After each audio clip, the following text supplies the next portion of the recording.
Boy was davening to Hashem, and finally, in a moment of introspection, he looks up to the heavens and says, God, can you please answer this question for me? And God responds, go ahead.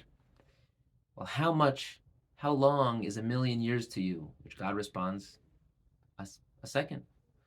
Interesting, says the boy. Well, how much is $1,000,000 to you? $1,000,000 is a penny. The boy thinks for a moment and says, God, can you please give me a penny? To which God responds, just a second. And this classic joke has been on my mind in light of the fact that too often our prayers are not selfless. Our prayers are selfish. Too often we don't daven because we want to connect to Hashem, but because we want Hashem to give us something that we need, something that we're lacking. Even when we learn Torah, we don't always learn Torah because it's learning for Hashem, carving out time to be kovea itim la Torah, rather because it's intellectual, it sharpens our mind, it keeps us on our toes. And I think about this idea based on the backdrop of our parsha. One of the questions that all the Mefarshim are bothered with is the fact that the introduction to one of the kelim of the Mishkan, the Mizbeach HaKetoras, the Mizbeach HaZahav, the golden altar, is mentioned only at the end of Parshas Tetzaveh, when its natural spot would be in Parshas Truma with the introduction of all the other kelim of the Mishkan. Why are they so far apart? And the Sforno explains the reason why they're so far apart is because they had different functions.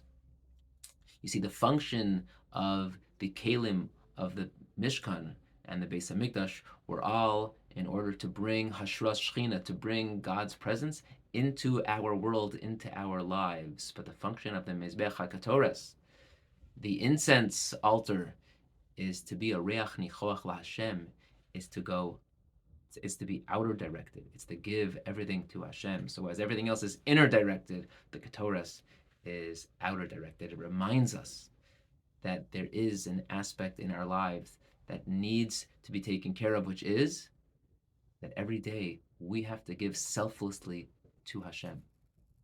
And that is why the Mizbeach HaKetoras is separated at the end of Parshas Tetzaveh and not in Parshas Truma. Perhaps now we can explain why many people have the custom every morning to recite the Pitum HaKetoras before davening and after davening. They say it twice.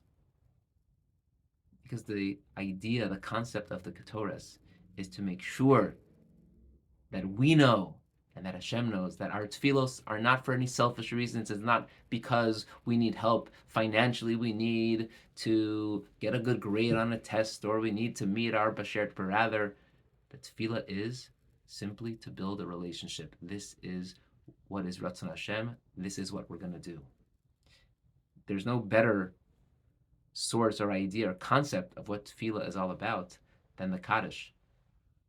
When we say Kaddish for a loved one, the Kaddish has nothing to do with elevating the neshama of the niftar or the nifteres. The Kaddish is simply a statement of Kiddush Hashem. Yizgadal v'yizgada Shmei Rabbah is saying we glorify and exalt the name of God. Because that's the purpose of davening. That's the purpose of Kaddish. It's to glorify Hashem's name. May we be inspired by the Mizbeach HaKetoras to be that Reach Nichoach LaHashem, to give of our time, to give of each and every day a little bit of our time in the service of Hashem, altruistically, no strings attached. And by doing so, our relationship to Hashem will be stronger, and all of our needs will be answered faster than ever before. Have a wonderful Shabbos.